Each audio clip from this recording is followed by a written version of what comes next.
Good afternoon, everyone, and thanks for joining us. I'm Alyssa Paldo.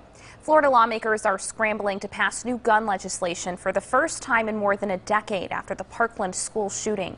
Pro-gun advocates protested yesterday outside Florida's Capitol. The state Senate is expected to vote today on a bill that would allow teachers to be armed and restrict some gun purchases. Nikki Batiste is at the state Capitol in Tallahassee. How can you trust 18-year-old men and women to go to war but not own a firearm? Speaking at this pro-gun rally, defiant college student 20-year-old Tiffany Berkeley fought back against a potential Florida law that would force her to wait until she is 21 to buy a gun. Raising the age would effectively terminate any Second Amendment rights I have in this state. During a special session, Florida's Senate spent nearly 8 hours amending the Marjorie Stoneman Douglas High School Public Safety Act. The only thing that will help the situation is if we ban assault weapons. It's not the weapon, it's the evil from within. As it stands, the legislation would increase the age to buy a rifle from 18 to 21, ban bump stocks, and require a 3-day waiting period for most gun purchases. The legislation would also start a new Marshall program, permitting teachers and staff to be armed after at least 132 hours of training.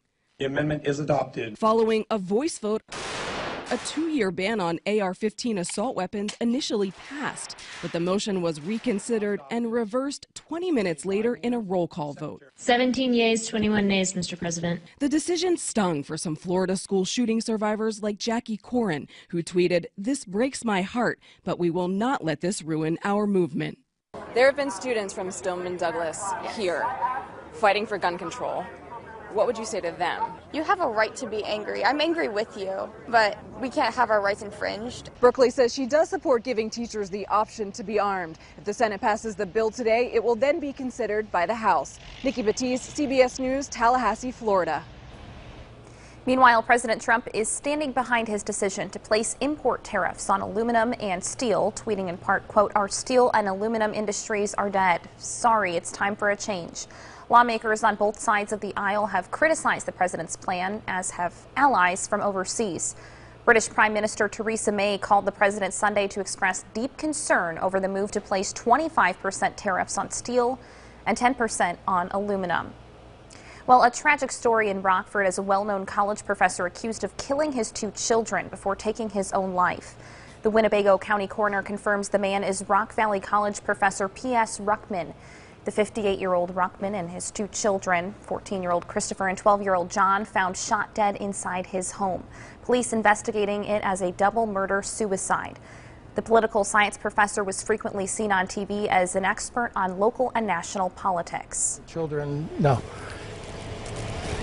Being the innocent bystanders in whatever took place, and just the sorrow and the sadness for the remaining family members, you know, that are alive, that have to go through and deal with this. There were signs of domestic turmoil in Ruckman's life. His divorce was finalized last year. A crime alert in Peoria and the dangers of meeting strangers online. A man calls police after he says he was robbed at gunpoint for a pair of sneakers. The call came in shortly before 2 o'clock Saturday afternoon. The victim says he agreed to meet someone online on the 1200 block of Crestwood to finalize a deal for a pair of Nikes. But he says when he got there, a man put a gun in his face, took the shoes, and left. The suspect is described as a 5'8" black male in his mid-20s with dreaded hair and a medium build. He's also believed to have a tattoo on his face of a bag of money with a dollar sign on it. If you live in Marshall County, the Sheriff's Office has a warning for you. Scammers are known to move into disaster areas and try to take advantage of victims. Due to recent flooding, the Sheriff's Office wants residents to be on alert for suspicious behavior. If someone contacts you for restoration or flood cleanup, but you aren't sure about them, you're asked to double check with law enforcement. Well, meantime, the town of Normal is making some tough decisions in its next budget proposal.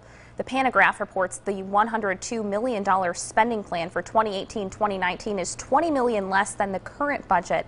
24 employees would lose their jobs. Trash disposal, water and sewer fees would increase. The Orlando Avenue Police Substation would close, and the town's housing rehabilitation program and the Bone Grant for Historic Homes would end. Budget cuts have also changed plans for a new Normal public library. Library officials now are considering an on-site expansion rather than a new building. Normal officials say the moves are necessary because of less local funding, higher state fees, and slow growth in the area. The council meeting is tonight at 7. There will be a public hearing before that vote. Well, you can now buy alcohol in the state of Indiana on Sundays, and that's bad news for some retailers here in Illinois. Governor Eric Holcomb signed the bill into law earlier this week. For the last 100 years, Hoosiers living near the Indiana-Illinois border bought alcohol here. Now they can buy it in Indiana from noon to 8 p.m. on Sundays. Emmy-nominated actor and Peoria area native David Ogden Stiers has died at age 75. Stiers was nominated for 2 Emmys for his role as Major Charles Emerson Winchester on the third on MASH. His talent agency tweeted Saturday that he passed away at his home in Oregon after a battle with bladder cancer. Stiers moved to Oregon during his high school years.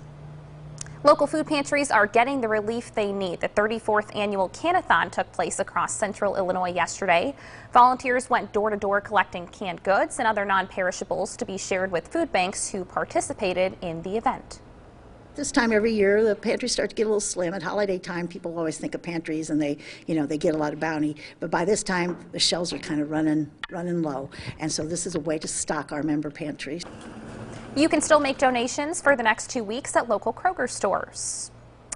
The 43rd annual Easter Seals Telethon is complete, and we're excited to say this one was one for the record books. It's making us Central Illinois proud. Our station sponsored the event Saturday night from Friday through Saturday. You all helped Easter Seals raise more money than ever before in our telethon to help Central Illinois kids meet milestones. Easter Seals President Steve Thompson told us just how proud he is to live in such a kind and caring community.